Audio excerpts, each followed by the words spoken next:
Hey everybody, and today we have been having lots of stitching fun with Debi Kuennen-Baker from PFAFF.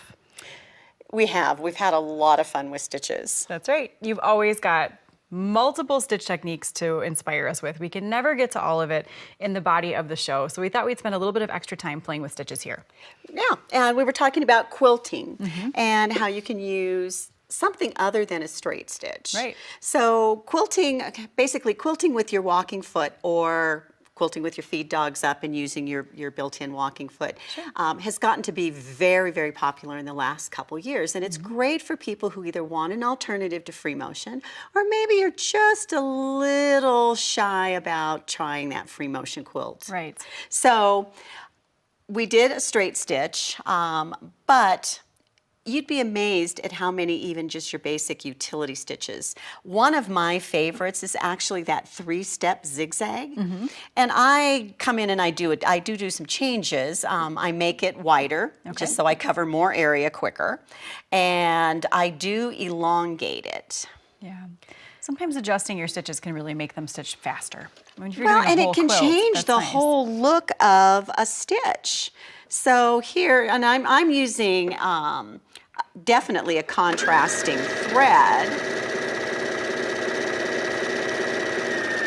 but I'm going to just stitch a partial row here because when I come in and I do this, I don't try to make my rows mirror each other. In fact, I like it when they don't. So when I'm stitching this, I don't try to make them match. In fact, I like it better when they don't.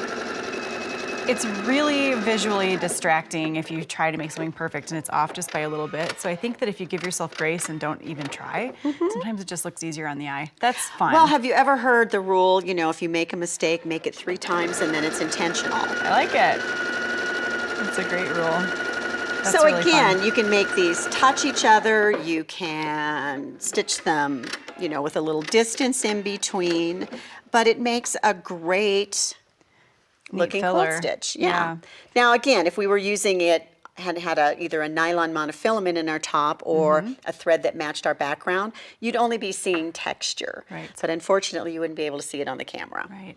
So while a machine like this has tons and tons of beautiful decorative stitches built in and a lot of meant for quilting, you don't have to have that many stitches. You can use some of your basic utilitarian stitches too. It's amazing how many of them you can use. Or use them all. Or use them all. Now, we also have a category of quilt stitches, and look at all these beautiful stippling stitches. So again, I can come in, choose. This one's a very interesting one because it basically sews a few straight stitches, and then it sews a spiral.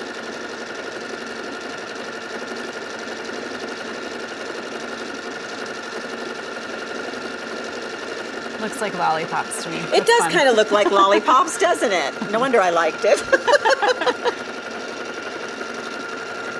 And we have stitches that are directional. They cover more area. But there's a wealth of different stitches in the machine that you can use. Really fun, really fun. And then you had a neat little technique on how you can actually modify the built-in stitches too, right? Yep. We have what's called Stitch Creator. So when I go into Stitch Creator, I have 2 options. I can either create a stitch from scratch or I can take an existing stitch and change it. Wow. And a prime example of that is just a basic straight stitch.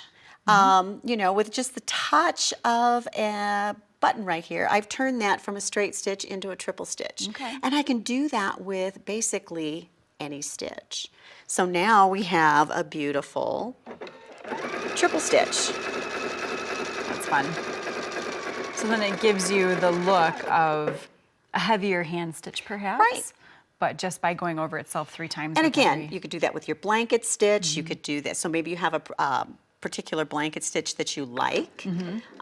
Turn it into a triple stitch. Make it look like you've done it with embroidery floss instead of a normal thread. Really pretty.